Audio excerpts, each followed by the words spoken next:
नमस्कार हरि प्रेमियों, आपका हमारे YouTube चैनल में स्वागत है। सभी दर्शकों को जय श्री कृष्णा। हरि प्रेमियों, कैसे हैं आप? उम्मीद है आप सब अच्छे होंगे। आइए आज की कहानी सुनते हैं। आज की कहानी है अमावस्या और पूर्णिमा, दो बहनों की कथा। हरि प्रेमियों, उससे पहले अगर आप हमारे चैनल पर नए हैं तो प्लीज़ चैनल को सब्सक्राइब ज़रूर कीजिए और बेल आइकॉन को ज़रूर दबा लीजिए ताकि आप तक हमारे सारे नोटिफिकेशन पहुंच सके। हरि प्रेमियों, आपका एक भी सब्सक्राइब हमारे लिए बेहद मायने रखता है। आइए आज की कहानी सुनते हैं। पूर्णिमा और अमावस्या, दो बहनों की कहानी। हरि प्रेमियों, शरद पूर्णिमा की पौराणिक कथा भगवान श्री कृष्ण के द्वारा गोपियों के साथ महारास रचाने से तो जुड़ी ही है। इस दिन का महत्व भगवान श्री कृष्ण से भी जुड़ा हुआ है। इस दिन भगवान श्री कृष्ण ने पूर्णिमा की रात्रि में वृंदावन में राधा और गोपियों के साथ महारास रचाया था, इसलिए इसे रास पूर्णिमा भी कहा जाता है। लेकिन इसके महत्व को एक दूसरी कहानी भी, कथा भी बताती है जो हमारे पुराणों में मिलती है, जो इस प्रकार है।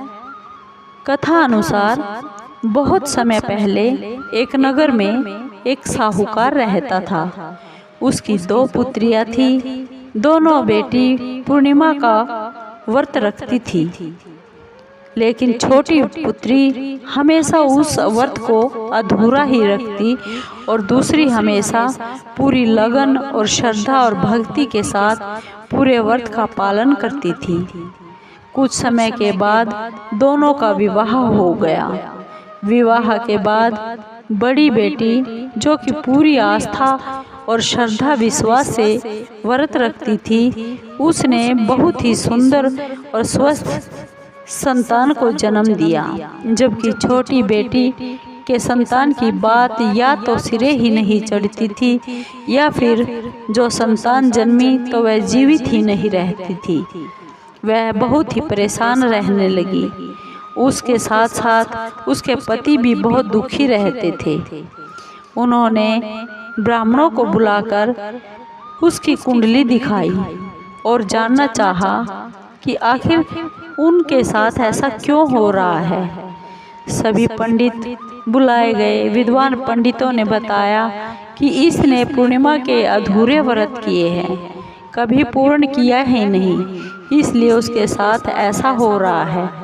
तब ब्राह्मणों ने उसे पूर्णिमा की व्रत की विधि बताई और अश्विन मास की पूर्णिमा का उपवास रखने का सुझाव भी दे दिया। इस बार उसने विधि पूर्वक व्रत रखा, लेकिन इस बार संतान के जन्म के बाद कुछ दिनों तक ही संतान जीवित रही।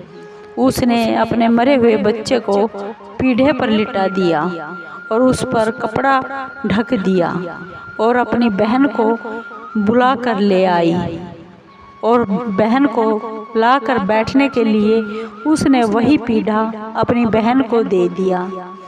जब बड़ी बहन उस पीढ़े पर बैठने ही वाली थी कि उसके कपड़े उस बच्चे को छू गए और बच्चे की रोने की आवाज़ आने लगी। उसकी बड़ी बहन को बहुत ही हैरानी हुई और बोली कि तू अपनी ही संतान को मारने का दोष मुझ पर लगाना चाहती थी।